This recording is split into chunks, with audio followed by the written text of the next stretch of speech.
Richard N. Gardner, ex asistente del secretario de Estado, escribió en abril de 1974, en la revista Foreign Affairs, que en breve, la Casa del Orden Mundial tendrá que construirse de abajo a arriba y no al revés, una erosión paulatina de la soberanía nacional dará muchos más frutos que el típico asalto a la antigua. James Warburg, hijo del fundador del CFR Paul Warburg y miembro del equipo de pensadores de Franklin D. Roosevelt, formado por personas externas al gobierno, entre los que se incluían profesores, abogados y otros, que iban a Washington a aconsejarlo sobre cuestiones económicas, declaró ante el Comité de Asuntos Exteriores del Senado, el 17 de febrero de 1950, que tendremos un gobierno mundial queramos o no, con nuestro consentimiento o sin él. Y todavía lo dice más claramente el mismo Henry Kissinger, en un discurso pronunciado en la reunión del Club Bilderberg de Evian, Francia, el 21 de mayo de 1992, transcrito de una grabación llevada a cabo por uno de los delegados suizos cuyo nombre no puede ser revelado por las terribles represalias que se tomarían contra él. Los estadounidenses de hoy se indignarían si tropas de la ONU entrarán en Los Ángeles para restaurar el orden, pero qué duda cabe que al día siguiente esas mismas personas nos lo agradecerían. Y más aún si se les dijese que hay una amenaza externa en algún lugar, real o inventada, que pone en peligro la existencia de todos. La gente suplicaría entonces la intervención de los líderes mundiales para librarlos de tal amenaza. Todo ser humano teme a lo desconocido. Si les presentamos ese escenario, estarán más que dispuestos a cedemos sus derechos individuales para que un gobierno mundial les garantice el bienestar. En su libro, The Future of Federalism, Nelson Rockefeller proclamó: ninguna nación puede defender hoy su libertad o satisfacer las necesidades y aspiraciones de su propio pueblo desde dentro de sus propias fronteras o a través de sus únicos recursos, y así, la nación-estado, sola, amenazada de tantas formas, nos parece tan anacrónica ahora como las ciudades-estado griegas en los tiempos antiguos. De hecho, el CFR ha estado planificando el nuevo orden mundial desde antes de 1942. Un editorial publicado en la página 2 del Baltimore News Post del 7 de diciembre de 1941, el día del ataque a Pearl Harbor, muestra cómo los pensamientos del CFR se insinúan en las mentes de las masas, a veces, mucho antes de que se hable explícitamente de los temas en cuestión. Según el número del 7 de diciembre de este periódico, Urig cree que la nueva Liga Mundial formulará una declaración básica de los derechos humanos y, efectivamente, esa declaración fue más tarde adoptada por las Naciones Unidas. Así es como trabaja la insinuación. Urig explica en el artículo, escrito en 1941, que para proteger esos derechos, el sistema se reservará el poder de castigar a las personas en determinados casos. Hasta ahora, la ley internacional trataba casos relativos a naciones, dejando la regulación de las personas individuales a las autoridades nacionales. Ahora, la ONU tiene el derecho de secuestrar a determinados individuos y llevarlos a juicio ante el Tribunal de la Haya. Ante tal travestismo de la justicia, no hay protestas internacionales, eso sí, hasta que uno de los miembros de nuestra familia es secuestrado y asesinado por comentar algo que el nuevo orden mundial encuentra ofensivo a sus intereses más remotos. El Dr. Kinky Urig, profesor de Derecho Internacional en la Universidad de Chicago, hizo la más clara y temprana declaración sobre el nuevo orden mundial cuando en 1941 describió el nuevo orden mundial como lo contrario al nuevo orden de Hitler. Urig dejó claro que la soberanía nacional y la independencia de las naciones individuales estarían limitadas por un gobierno mundial. Terry Boardman, en su charla sobre el nuevo orden mundial en la Rudolph Steiner House de Londres, el 25 de octubre de 1998, explicó a un auditorio de 1.500 personas que el Dr. Urig se refería en su tiempo a los tres sistemas continentales, unos Estados Unidos de Europa, un sistema asiático y una Unión Panamericana. Urig también predijo que cada sistema continental tendría una fuerza militar común y que los ejércitos nacionales serían drásticamente reducidos o directamente prohibidos. La escritora estadounidense J. Miriam Reback, 1900-1985, que escribió bajo los seudónimos Taylor Caldwell, Marcus Holland y Max Reiner, fue una combativa patriota que luchó vigorosamente por la libertad y la justicia, por lo tanto, en contra del Club Bilderberg y el Compárese. Esta autora escribió durante muchos años en la única publicación norteamericana libre e independiente, Liberty Lobby, antiguos propietarios de la ahora difunta revista Spotlight, que renació de sus cenizas para asumir un nombre incluso mejor, American Free Press, donde trabaja mi amigo James Tucker Jr. Auténtico sabueso del Club Bilderberg. En uno de sus últimos artículos en The Review/The News, predecesor de The New American, el 29 de mayo de 1974, poco antes de sufrir la embolia que la dejó sorda e incapaz de hablar en 1980, dijo: "Muchos de nosotros todavía nos atrevemos a protestar y continuaremos haciéndolo mientras Dios nos dé aliento. Para ser eficaces, sabemos que debemos dirigir nuestros ataques a los auténticos criminales, a los ricos y poderosos, a esa élite secreta que conspira día y noche para esclavizarnos. Incluso nuestro propio gobierno es ahora su víctima, ya que son ellos quienes escogen a nuestros gobernantes, los nominan y los defenestran mediante el asesinato o la calumnia. He luchado contra esos enemigos de la libertad en todos los libros que han escrito. Pero pocos son los que me han escuchado a mí o a quienes han hablado de esta conspiración.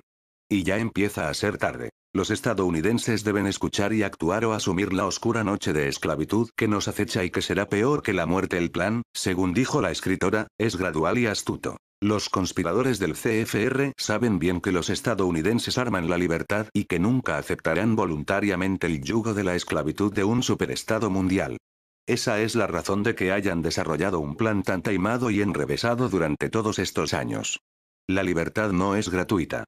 Cuesta tiempo, dinero y esfuerzo. La esclavitud sí lo es. De todas formas, con el advenimiento de un gobierno mundial, un ejército mundial, una religión universal y moneda única, ¿por qué querría la familia Rockefeller someter una soberanía, un poder gubernativo y una riqueza estadounidense que ya controla en aras de un gobierno mundial? ¿Ese gobierno mundial no amenazaría su poder financiero? No es esa posibilidad, por lo tanto, la última cosa que desearían. A no ser, por supuesto, que los Rockefeller, el Club Bilderberg y el CFR esperen controlar también el gobierno mundial. Podría ser que el último objetivo del gobierno mundial fuese crear un solo mercado globalizado, controlado por un gobierno mundial, que controlase a su vez los tribunales, las escuelas, los hábitos de lectura y los pensamientos de las personas, vigilado por un ejército mundial, regulado financieramente por un banco mundial a través de una sola moneda global y poblado por una población conectada a un ordenador global a través de microchips. Podría ser que Taylor Caldwell estuviese en lo cierto cuando afirmaba que solamente la esclavitud es gratis. 2. Es importante entender que las conferencias y encuentros del CFR, el Consejo de las Américas, el RIA, el Instituto de Relaciones Pacíficas, la Comisión Trilateral, la Fundación Gorbachev, la Fundación Bill Gates, etc., no son los lugares donde se toman las decisiones más importantes o se definen las nuevas estrategias. Esos encuentros sociales capitalizan el trabajo de los grupos de discusión y estudio del Compares según el capítulo How the Power Elite Made Foreign Policy del libro de Higher Circles, 1970, de G. William Domoth, un escritor e investigador de los métodos usados por las organizaciones elitistas para conseguir el consenso. El CFR ha operado históricamente de la siguiente manera. Pequeños grupos de unos 25 líderes procedentes de las 6 categorías confabuladas: industriales, financieros, ideólogos, militares, especialistas, profesionales, abogados, médicos, sindicatos, se reúnen para hablar de diferentes temas de asuntos exteriores. Estos grupos de debate exploran los temas de una manera general, intentando definir problemas y alternativas. Tales grupos frecuentemente conducen a la ulterior creación de un grupo de estudio. Los grupos de estudio trabajan bajo los auspicios de una beca, del Council, financiada por Carnegie, Ford y Rockefeller, o un miembro del personal. G. William Domoth cita al politólogo Lester Milbrat en su libro, según el cual el CFR, financiado por la Fundación Ford, ha funcionado históricamente de la siguiente forma. El CFR, aunque no esté financiado por el gobierno, trabaja tan estrechamente con él que es difícil distinguir lo que hace autónomamente de lo que hace estimulado por el gobierno. La fuente de ingresos del CFR la constituyen las empresas y fundaciones más importantes del país. En cuanto a las fundaciones, la mayor financiación ha procedido de la Fundación Rockefeller, la Corporación Carnegie y la Fundación Ford. G. William Domoth concluye diciendo que todas las fundaciones que apoyan al CFR están, a su vez, dirigidas por hombres de la Bechtel Construction, del Chase Manhattan, de Kimberly-Clark, de Monsanto Chemical y docenas de otras empresas. Y, más aún, para completar el círculo, la mayor parte de los directores de esas fundaciones son miembros del Compares. A principios de la década de 1960, Dan Smoot halló que 12 de los 20 miembros del Consejo de la Fundación Rockefeller, 10 de los 15 miembros de la Fundación Ford y 10 de los 14 miembros de la Corporación Carnegie eran miembros del CFR. 3. En 1968, el exdirectivo de la Fundación Ford y exagente de la CIA, Bissell, le dijo al grupo de discusión del CFR lo siguiente. Para que la agencia sea eficaz, tendrá que hacer un uso creciente de instituciones privadas, aunque las relaciones ya muy deterioradas no puedan resucitarse. Necesitamos trabajar con un mayor nivel de secretismo y prestar más atención al uso de intermediarios. La cara exterior de la CIA, su contacto con el mundo exterior, necesita ser protegida. Si los diferentes grupos no hubiesen conocido la fuente de sus ingresos, el perjuicio subsiguiente de las revelaciones hubiera sido mucho menor. Por lo tanto, debe mejorarse el punto de contacto entre la CIA y los grupos privados, incluidas asociaciones de estudiantes y empresarios. La CIA se relaciona con varios grupos privados, como explica Richard Cummings en su libro The Pied Piper sobre Allard Kalwenstein y el sueño liberal, un congresista de los Estados Unidos que destacó en las décadas de 1960 y 1970 por reclutar a blancos en el movimiento de los derechos civiles y por liderar al grupo opositor a la reelección del presidente Johnson. Esclavitud global. La siguiente parte trata del compromiso secreto del gobierno de los Estados Unidos, apadrinado por el CFR, para ceder irrevocablemente los medios de protección de su soberanía nacional a las Naciones Unidas y, en última instancia, confiscar todas las armas, propiedad de sus propios ciudadanos, como parte de un programa de futuro desarme global. El problema es que el futuro, en lo que respecta a este programa en particular, parece estar muy cerca. Aunque oficialmente elaborados en septiembre de 1961, es extremadamente difícil seguirles la pista a estos documentos debido a su delicada naturaleza o a sus amplias implicaciones. Por ejemplo, tomemos la publicación 72-77 del Departamento de Estado, publicada en su versión íntegra, de 35 páginas, con el título Programa para la Carrera hacia la Paz por la Agencia para el Control de las Armas y el Desarme, publicación núm. 4, serie. General núm. 3, mayo de 1962. Desde su publicación en 1962 el documento ha estado no disponible, según numerosas investigaciones que he llevado a cabo en la CIA, la Marina, el Ejército de los Estados Unidos, etc.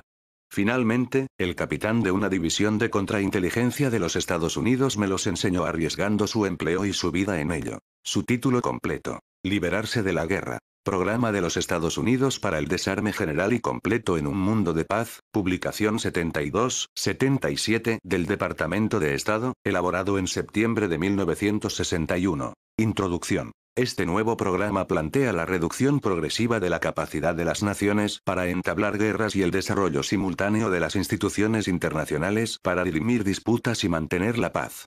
Se basa en tres principios considerados esenciales para la consecución de un progreso práctico en el terreno del desarmamento. Primero, debe producirse una inmediata acción de desarme, debe llevarse a cabo un esfuerzo ininterrumpido y tenaz hacia el objetivo del desarme general y completo. Al mismo tiempo, es importante poner en marcha medidas específicas tan pronto como sea posible. Segundo, todo compromiso de desarme debe estar sujeto a controles internacionales eficaces. La organización de control tiene que disponer de los medios humanos y materiales necesarios para asegurar las reducciones o limitaciones que se acuerden. Tercero, debe establecerse una adecuada maquinaria para el mantenimiento de la paz. Existe una relación inseparable entre la reducción progresiva del armamento de las naciones y el desarrollo de unos mecanismos internacionales para el mantenimiento de la paz.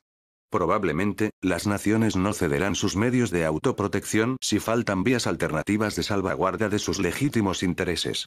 Ello solo se logrará a través del progresivo desarrollo de instituciones internacionales bajo el mando de la ONU y mediante la creación de una fuerza de paz de las Naciones Unidas que asegure la paz a medida que se desarrolla el proceso de desarme. Objetivos generales y específicos del desarme. El objetivo global de los Estados Unidos es crear un mundo libre, seguro y pacífico de estados independientes con criterios comunes sobre justicia y conducta internacional, sujetos al mandato de la ley. Un mundo que haya conseguido un desarme completo y general bajo un efectivo control internacional. Y un mundo en el que la adaptación al cambio se lleve a cabo de acuerdo a los principios de las Naciones Unidas. Para hacer posible tal objetivo general, el programa establece los siguientes objetivos específicos hacia los que las naciones deberían dirigir sus esfuerzos. La disolución de todas las fuerzas armadas nacionales y la prohibición de su restablecimiento en cualquier forma, a excepción de lo necesario para garantizar el orden interno del país, contribuir a la fuerza de paz de las Naciones Unidas. La eliminación de los arsenales nacionales de todo tipo de armamento, incluidos las armas de destrucción masiva y los medios para su distribución, a excepción de las requeridas por la Fuerza de Paz de las Naciones Unidas y para el mantenimiento del orden interno del país. La institución de medios efectivos para asegurar el cumplimiento de los acuerdos internacionales, la resolución de disputas internacionales y la defensa de los principios de las Naciones Unidas. El establecimiento y funcionamiento efectivo de un departamento de desarme internacional dentro del marco de las Naciones Unidas para asegurar el cumplimiento, en todo momento, del compromiso de desarme. Principios de actuación. A medida que los estados renuncien a sus armas, las Naciones Unidas deben reforzarse progresivamente para mejorar su capacidad y asegurar la seguridad internacional y la resolución pacífica de disputas.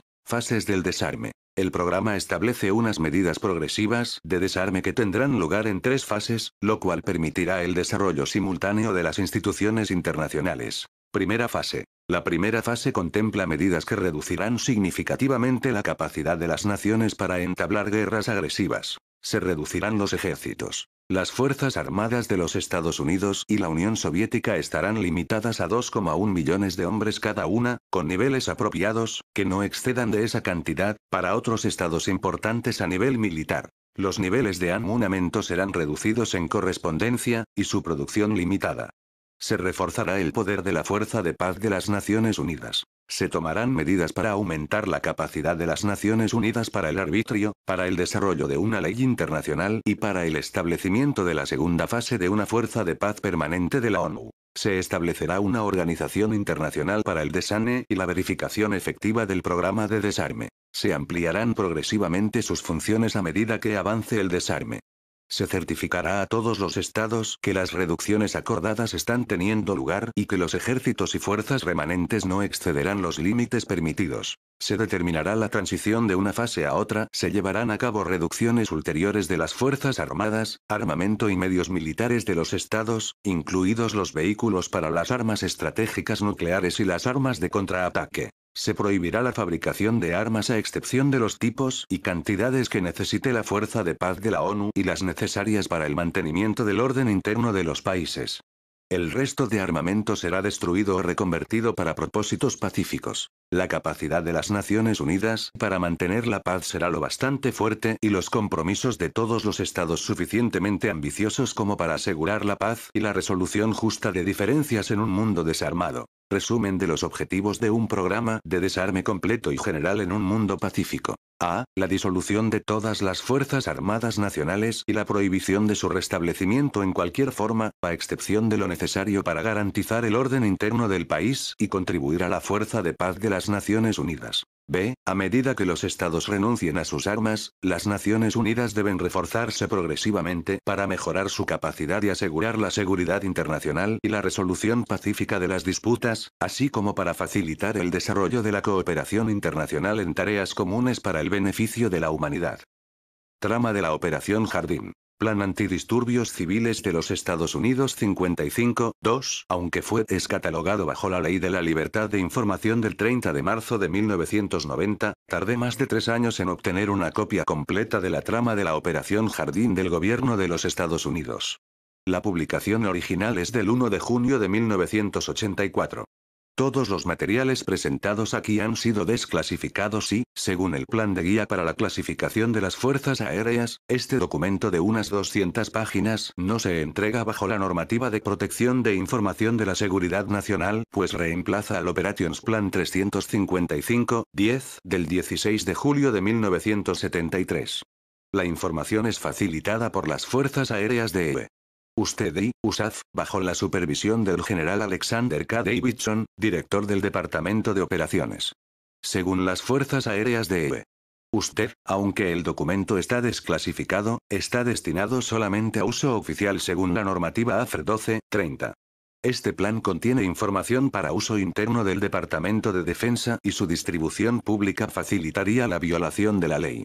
Apéndice 5 del anexo E del Plan 55-2, anexo Z Antidisturbios Civiles. Otras referencias. 10 United States Codes 331, 332, 333, 8500, 1385, Mark 105, 1, Mark 105, 18, AR 115, 10, AFR 105, 3, PDD, 25. Este documento desclasificado, pero extremadamente difícil de conseguir, cuyo fin es controlar los disturbios civiles, es el plan principal por el cual la Guardia Nacional de cada estado de los Estados Unidos elaborará su propio plan operacional para enfrentarse a los disturbios de gran envergadura y llevar a cabo detenciones en masa. En este documento firmado por la Secretaria del Ejército, se asigna como agente ejecutivo del Departamento de Defensa, DOD, para el control de operaciones de los disturbios civiles. Bajo el Plan 55-2, puede usar apoyo logístico y aéreo para asistir a los comandantes militares de los 50 estados, del Distrito de Columbia, del país asociado de Puerto Rico y de las posesiones y territorios estadounidenses o cualquier subdivisión política posterior. El nombre oficial de este proyecto es Trama de la Operación Jardín. El anexo A, sección B, de la Trama de la Operación Jardín define a los grupos de milicianos, los cultos religiosos, los manifestantes por la reducción de impuestos y, en general, cualquiera que disienta con el gobierno como de elementos perturbadores. Ello conduce al uso de la fuerza contra cualquier extremista o disidente que perpetre cualquier forma de desorden civil. Bajo la sección D, una orden ejecutiva presidencial autorizará e indicará al secretario de Defensa que use las Fuerzas Armadas para restaurar el orden en los Estados Unidos. Apéndice 1 al anexo USAF del Plan 55-2, Antidisturbios Civiles por SGH, JCS PAP 6, Vol 5, AFR 160, 5, por el cual se proporciona un programa para la colaboración entre el Ejército de Estados Unidos y la Guardia Nacional junto con las Naciones Unidas en dichas operaciones. Esto vincula a las unidades seleccionadas de la Guardia Nacional con los ministerios de defensa de la Asociación para la Paz. Este programa es un esfuerzo por proporcionar apoyo militar a las autoridades civiles en respuesta a emergencias civiles. Bajo la Directiva Presidencial número 25, este programa sirve para cimentar la relación entre los ciudadanos de los Estados Unidos y el Ejército Global de las Naciones Unidas de las democracias emergentes de los países de Europa Central y del Este. Esto pone a todas las Fuerzas Armadas bajo jurisdicción de las Naciones Unidas. Planes secretos. ¿Qué relación real existe entre los cierres precipitados de las bases militares estadounidenses y canadienses, y reducciones de las Fuerzas Armadas, y el nuevo orden mundial y esta nueva policía mundial? ¿Por qué algunas de estas bases estadounidenses, destinadas al cierre, están siendo sometidas ahora a caras reformas y ampliaciones? ¿Por qué, de repente, el control armamentístico es una prioridad política, acelerada y generalizada a nivel legislativo? La respuesta está en una copia del volumen 9 de la edición de 1982, no la edición actual reemplazada, del Código de Estados Unidos, el conjunto de leyes de ese país. Huelga decir que, sin los contactos apropiados dentro del mundo del espionaje, sería absolutamente imposible descifrar los cambios e implicaciones de las omisiones. Para descifrar esos datos conté con la ayuda de un conocido de mi abuelo, ambos fueron coroneles de la KGB. Váyase a la página 554, donde se encontrará el inicio de la Ley Pública número 87, 297, 1961. Esta información adicional me ha sido confirmada independientemente por el director de la excelente página web sobre inteligencia con base en Toronto, New World Order Intelligence UBAT. Desafortunadamente, esta persona sufrió un atentado y ahora permanece escondida. Esta ley fue firmada por el presidente Kennedy en 1962. Ha sido sometida a 18 enmiendas posteriores y, desde entonces, todos los presidentes han ido aplicando gradualmente sus disposiciones. La ley hace un llamamiento a la eliminación de las fuerzas nacionales de usted y declara que nadie puede poseer un arma de fuego o letal a excepción de la policía o el personal militar. Los pasos progresivos de su aplicación son: la reducción de las Fuerzas Armadas de Estados Unidos a 2,1 millones de efectivos. La irrevocable fusión con las fuerzas chinas y rusas, en dos fases, para formar el ejército mundial, el 50% de la fuerza, DOD, para el control de operaciones de los disturbios civiles.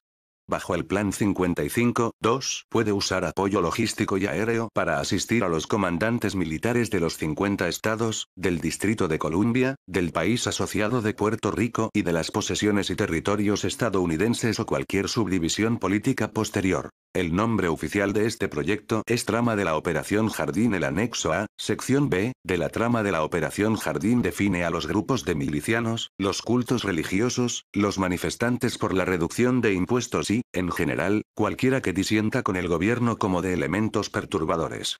Ello conduce al uso de la fuerza contra cualquier extremista o disidente que perpetre cualquier forma de desorden civil. Bajo la sección D, una orden ejecutiva presidencial autorizará e indicará al secretario de Defensa que use las Fuerzas Armadas para restaurar el orden en los Estados Unidos. Apéndice 1 al anexo USAF del Plan 55-2, Antidisturbios Civiles por SGH, JCS PAP 6, Vol 5, AFR 160-5, por el cual se proporciona un programa para la colaboración entre el Ejército de Estados Unidos y la Guardia Nacional junto con las Naciones Unidas en dichas operaciones. Esto vincula a las unidades seleccionadas de la Guardia Nacional con los Ministerios de Defensa de la Asociación para la Paz. Este programa es un esfuerzo por proporcionar apoyo militar a las autoridades civiles en respuesta a emergencias civiles. Bajo la Directiva Presidencial número 25, este programa sirve para cimentar la relación entre los ciudadanos de los Estados Unidos y el Ejército Global de las Naciones Unidas de las democracias emergentes de los países de Europa Central y del Este. Esto pone a todas las Fuerzas Armadas bajo jurisdicción de las Naciones Unidas. Planes secretos. ¿Qué relación real existe entre los cierres precipitados de las bases militares estadounidenses y canadienses, y reducciones de las Fuerzas Armadas, y el nuevo orden mundial y esta nueva policía mundial? ¿Por qué algunas de estas bases estadounidenses, destinadas al cierre, están siendo sometidas ahora a caras reformas y ampliaciones? ¿Por qué, de repente, el control armamentístico es una prioridad política, acelerada y generalizada a nivel legislativo? La respuesta está en una copia del volumen 9 de la edición de 1982, no la edición actual reemplazada, del Código de Usted, el conjunto de leyes de ese país. Huelga decir que, sin los contactos apropiados dentro del mundo del espionaje, sería absolutamente imposible descifrar los cambios e implicaciones de las omisiones. Para descifrar esos datos conté con la ayuda de un conocido de mi abuelo, ambos fueron coroneles de la KGB. Váyase a la página 554, donde se encontrará el inicio de la Ley Pública número 87-297, 1961. Esta información adicional me ha sido confirmada independientemente por el director de la excelente página web sobre inteligencia con base en Toronto, New World Order Intelligence UGRATE. Desafortunadamente, esta persona sufrió un atentado y ahora permanece escondida. Esta ley fue firmada por el presidente Kennedy en 1962. Ha sido sometida a 18 enmiendas posteriores y, entonces, todos los presidentes han ido aplicando gradualmente sus disposiciones. La ley hace un llamamiento a la eliminación de las fuerzas nacionales de usted y declara que nadie puede poseer un arma de fuego o letal a excepción de la policía o el personal militar. Los pasos progresivos de su aplicación son: la reducción de las Fuerzas Armadas de Estados Unidos a 2,1 millones de efectivos, la irrevocable fusión con las fuerzas chinas y rusas, en 2 fases, para formar el ejército mundial, el 50% de la fuerza total de usted se unirá en la primera fase, el 50% restante en la segunda. La irrevocable rendición de la autoridad de esas fuerzas en favor del secretario general de las Naciones Unidas, que ya tiene una plantilla de 80 generales trabajando en cuestiones de planificación. La confiscación de todas las armas de fuego que están en manos privadas. Esta ley se enseña y se explica en la National War College y las distintas academias militares de las Fuerzas Armadas de Usted. El nuevo orden internacional requerirá de un ejército y seguramente, nosotros, la gente del mundo, nos veremos sujetos a la autoridad de tropas extranjeras bajo la bandera de la ONU, que adicionalmente tendrán el derecho de detenernos si no cumplimos con las normas del nuevo orden mundial. Lector, le recuerdo nuevamente el artículo del Dr. Urick de 1941 donde dice que el sistema se reservará el poder de castigar a las personas en determinados casos. Según los acuerdos, el comandante de este ejército debe ser siempre ruso. Véase más abajo la documentación que demuestra este hecho insólito.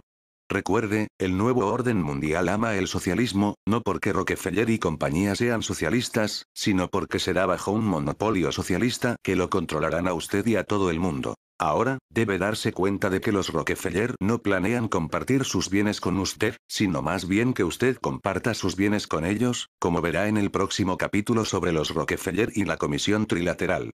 El juego consiste en unir en un gobierno mundial único el capitalismo americano y el socialismo ruso. John Whitley, director de New World Order Intelligence Update, que ahora se ve obligado a ocultar su paradero, me ha dirigido la atención a las páginas y secciones más relevantes. La página 554. La página 555, en la parte derecha de la misma define desarme como eliminación de las fuerzas de los Estados Unidos y hace un llamamiento a la restricción absoluta de las armas mortales en manos privadas. La página 557, secciones A y D, donde de nuevo se requiere que los Estados Unidos eliminen sus fuerzas armadas. La página 558 trata de la formulación de las medidas políticas, por ejemplo, del cumplimiento de esos objetivos.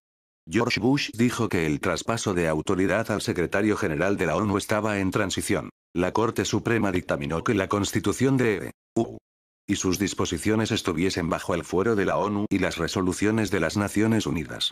Y las Fuerzas Armadas de EU están actuando, en el ínterin, como Policía Mundial.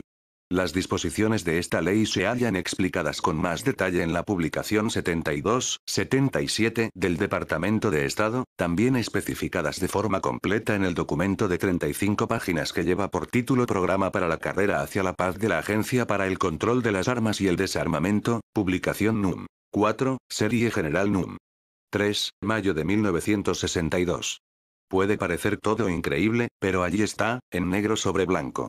Las implicaciones son impresionantes, y el continuo cierre de bases militares por todo Estados Unidos adquiere una nueva perspectiva cuando se ve la agenda a seguir que dicta la ley al gobierno de Estados Unidos. Una ley canadiense de 1995 requiere que en Canadá se registren los 7 millones de rifles y demás armas antes de 2004. Según el último informe público de la Comisión de Armas de Fuego de Canadá, esto es, el de 2003, se han registrado ya 6.818.073 armas de fuego restringidas, no restringidas y prohibidas, de acuerdo con la Ley de Armas de Fuego.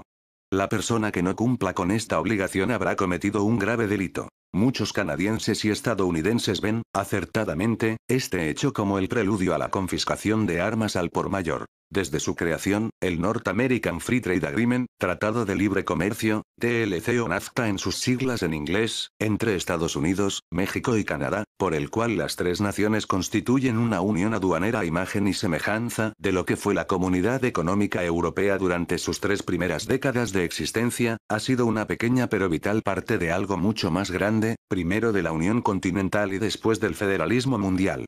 Véanse los apéndices sobre las reuniones del Club Bilderberg. John Whitley me ha advertido que no me deje confundir por el término formulación de políticas de la página 558 del volumen 9 del Código de Estados Unidos de 1982. Según Whitley y varias fuentes independientes dentro de la CIA, fue reescrito en 1963 para pacificar a los objetores y prohíbe la retirada de armas de fuego a la población o la reducción de la Fuerza Armada Nacional a no ser que se lleve a cabo en conformidad de un tratado al que llegue el presidente o sea autorizado por el Congreso. Exclamación de cierre. Los fueros de la ONU son considerados como un tratado vinculante, así que todo lo que se requiere es una resolución de la ONU o una ley del Congreso que prohíba el armamento de los ciudadanos. El padre de George Bush, Preston, ayudó a que el Congreso aprobase esta ley, 87-297. Cuando Algeriske en 1945 acudió a la conferencia de Yalta, donde trabajó en la negociación de lo que iban a ser las Naciones Unidas y ejerció como secretario general temporal de las Naciones Unidas y como presidente de la Fundación Carnegie para la Paz Internacional, una organización que ha estado presente en todos los encuentros Bilderberg, tras pasar 44 meses en prisión condenado por actividades de espionaje soviético, fue puesto en libertad en noviembre de 1954, montó las Naciones Unidas con sus colegas del Departamento de Estado de los Estados Unidos y creó el Departamento de Asuntos sobre Seguridad y Política de la ONU, que tendría jurisdicción sobre todas las operaciones militares futuras de la ONU, lo cual puede verse escrito en la letra pequeña de las leyes y regulaciones, véase http://www. 1.org/dex/dhl/landmark/pdf/abf35. PDF, que gobiernan la ONU. Durante los últimos 45 años, una intensa propaganda a favor de la ONU ha convencido a muchos estadounidenses, y a muchas otras personas, de que las palabras paz y Naciones Unidas son virtualmente intercambiables. Lo paradójico es que en ella se halla la norma de que el jefe de este departamento de la ONU será siempre un ciudadano soviético, militar o persona designada por los soviets. Y así ha sido durante los primeros 53 años. Desde 1946, cuando en el 35 encuentro plenario, que tuvo lugar el jueves 24 de octubre de 1946, fuera escogido Arkady Sobolev, los siguientes 14 comunistas han presidido este puesto vital en la ONU, esto es, el de vicesecretario general del Departamento de Asuntos de Política y Seguridad.